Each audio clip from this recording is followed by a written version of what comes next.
კაცუნცულდა სასკე გაიგდა, მაგრამ მიზუკაგემ თავისი განვითარებული გენოტიპით ის შეაჩერა. ამის შემდეგ მან დაიწყო სუსანოს დნობა და სასკესაც ძალები გამოელია.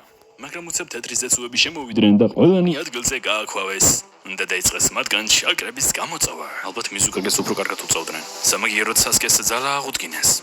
ამ დროს კიდე სასკეს ცუჩიკაგე დაესხა თავს და მოლეკულური თავდასხმით კი ნაღავ გაანადგურა, მაგრამ საბოლოოდ სასკე ტობიმ გადაარჩინა.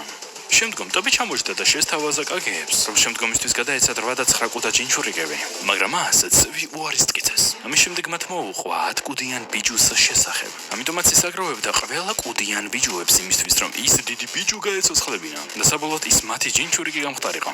რის შედეგადაც ის შექმნიდა სამუდამო ცუკიომის.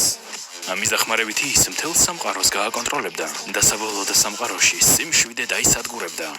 ამ ყველაფრის შემდეგ ტობი მეოთხე შინობთა ომს აცხადებს. თუ თქვენს გინდათ აღებულები უყურებდნენ, მაქამდე კარენი და სასკე აიღო და წავიდა. ამ ყველაფრის შემდეგ აგეებმა გადაწყვიტეს, რომ ალიანსი ჩამოეყალიბებინათ და მათ წინააღმდეგ ელაშქრათ. შემდგომ ტობიმ სასკე დანზოსთან გადაატელეპორტა და მათ დასწყეს ერთი მაგარი. დანზომ მაგარი კლასი აჩვენა სასკეს შეგროვებული თვალებით, მაგრამ როდესაც სასკემ კუთხეში მიიმწყვდია, მოხუცმა კარენი აიყო ანამძეულად, მაგრამ სასკემ თავისი ჩიტორი გაურჭა ორივეს. ამის შემდეგ დანზომ გამოიყენა 4 გზის დამღა და ასე გაინადგურა თავი. შემდგომ გამოჩნდა საკურა. მას დაგეგმილი ჰქონდა, რომ სასკე მოეკლა, მაგრამ სასკემ შემჩემ ფეხები ხარო და კი ნაღავმოგლა. ბოლო მომენტში საკურა კაკაშიმ გადაარჩინა, მაგრამ მან გადაწყვიტა, რომ მეორეჯერაც თავს დასხმოდა. მეორე მცდელობისას უკვე ნარუტომ გადაარჩინა. საბოლოოდ ნარუტომ და სასკემ ცოტათი ილაპარაკეს და საბოლოოდ ტობი და სასკე წავიდნენ. საქმე ისე იყო, რომ სასკემ იმდენი შაკრა გამოიყენა, რომ ფაქტიურად ის დაბრმავდა. ამიტომაც მან ტობის თხოვა, რომ იტაჩის თვალები გადაენერგა. რის შედეგადაც უკვე სასკეს შეეძლო, რომ უკვდავი მანგეკიო გამოიყენებინა. ამ დროისთვის ცუნათი აზრზე იყო მოსული და თავის ტიტულს დაუბრუნდა. შემდგომ მან ნარუტო კუს კუნძულზე გაუშვა. ნარუტოს გზაში კილერბი შეემატა და მავდროულად იემატო და გაისტაშტი მიესით.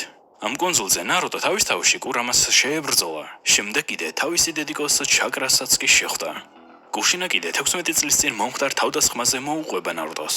მაგ პერიოდში ნარუტოს დაბადება ანბუს მიერ გასაიდუმლოებული თემა იყო, ხოლო მინატო კიდე კუშინას დამღას ადევნებდა თვალყურს, სანამ ის მშობიარობდა. ყველაფრის მიუხედავად ტობი მაინც შეიჭრა იქ და შემდგომ ახალდაბადებული ბავშვი მძევლად აიყვანა. და ის იმისთვის, რომ მინატოს არ დაეკეტა დამღა. მინატომ კი გადაარჩინა ახალდაბადებული ბავშვი, მაგრამ ტობიმ კუშინა ჩაიგდო ხელში და ისე ცდილობდა მისგან 9 კუდამელას ამოყვანას, რის გამოც მას გამოვიდა, რადგანაც კუშინა მშობიარობის გამო ძალიან დასუსტდა. კუდიანის ამოყვანის შემდეგ რატომღაც კუშინა გადარჩა და ამაში უზუმაკის ძლიერი გენოტიპი დაეხმარა. ამის შემდეგ ტობიმ უბრძანა მელიას, რომ კუშინა გაენადგურებინა, მაგრამ ის გადარჩენა მაინც შეძლო მინატომ. ამის შემდეგ მინატო ობიტოს შეერგინა, რა დროსაც კუშინომ თავისი ჯაჭვებით 9 კუდამელა დააბა.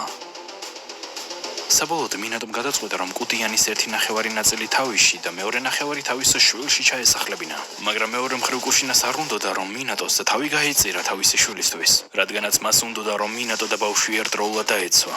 ამჯერად მინატო მას აღარ უსმენს, იძახებს ჩასაბეჭდი რიტუალის ქვას, ხოლო ერთი ნაწილი კიდე თავისში ჩაიბეჭდა. განახევრებულმა მელიამ გადაწყვიტა, რომ ბავშვი მოეკლა, ხოლო მშობელი რის მშობელია, რომ ბავშვი არ დაიცვას. და ასე უკანასკნელ მომენტში მინატომ და კუშინამ გადაწყვიტა, რომ ნარუტო დაეცვათ სიკვდილისგან. სიკვდილის წინ მათ ბოლოს სურვილი დაუტოვეს ნარუტოს. საბოლოოდ მინატო სვავს ნარუტოში მელიას და ასე კვდება ის. საბოლოოდ ნარუტომ და კუშინამ დაამარცხეს 9 კუდამელა და ასე მიიღო ნარუტომ კუდიანის რეჟიმის გამოყენების შესაძლებლობა. ასევე ფლეშბექით ვანახეს, თუ როგორ გააზრეს თავი კისამეს.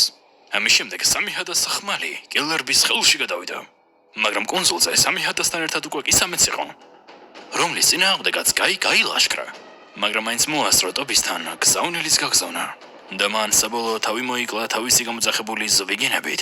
პარალელურად ტობი ნაგატოს რენგანისთვის წავიდა.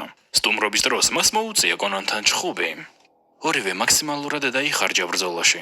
საბოლოოდ ტობიმ გაიმარჯვა და კენჯიუსის დახმარებით მან მიაგნო ნაგატოს. ამის შემდეგ ტობიმ მარცხენა რენგანი გადაინარგა. შემდგომ ტობი და კაბუტო გაერთიანდნენ ომისთვის. კაბუტომ კიდე თავისი სუპერიარაღი ედო ტენსეი წარმოადგინა. შემდგომ მან დეიდარას მოკიდა ხელი და წავიდა კუს კუნძულზე. იქ მან იამატო შეიპყრო და ასე გააძლიერა თეთრი ზეცუების არმია. ასევე მან წინასწარ მომზადებული ყველა შინობი გააცოცხლა და მათთან ერთად თეთრი ზეცუების არმიაც გამოუშვა. ამ დროისთვის კიდე შინობთა ალიანსი ჩამოყალიბებული იყო, რის სათავეშიც ახალგაზრდა კაზაკაკე გაარაიდგა.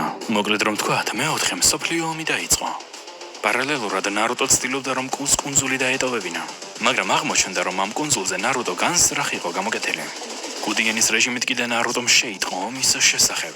კილერბის დახმარებით მას შეძლო და ყველა წინაღობა გაარღვია და ასე გაიმართნენ საომრად. მერე შეხვდნენ სუნადეს და რაიკაგეს. რაიკაგამ ნარუტოში ემოწმა სიჩქარეზე. ნარუტომაც წარმატებით ჩააბარა დესტი. მათ ნარუტო გაატარეს და უთხრეს აბა შენ იცი შვილო.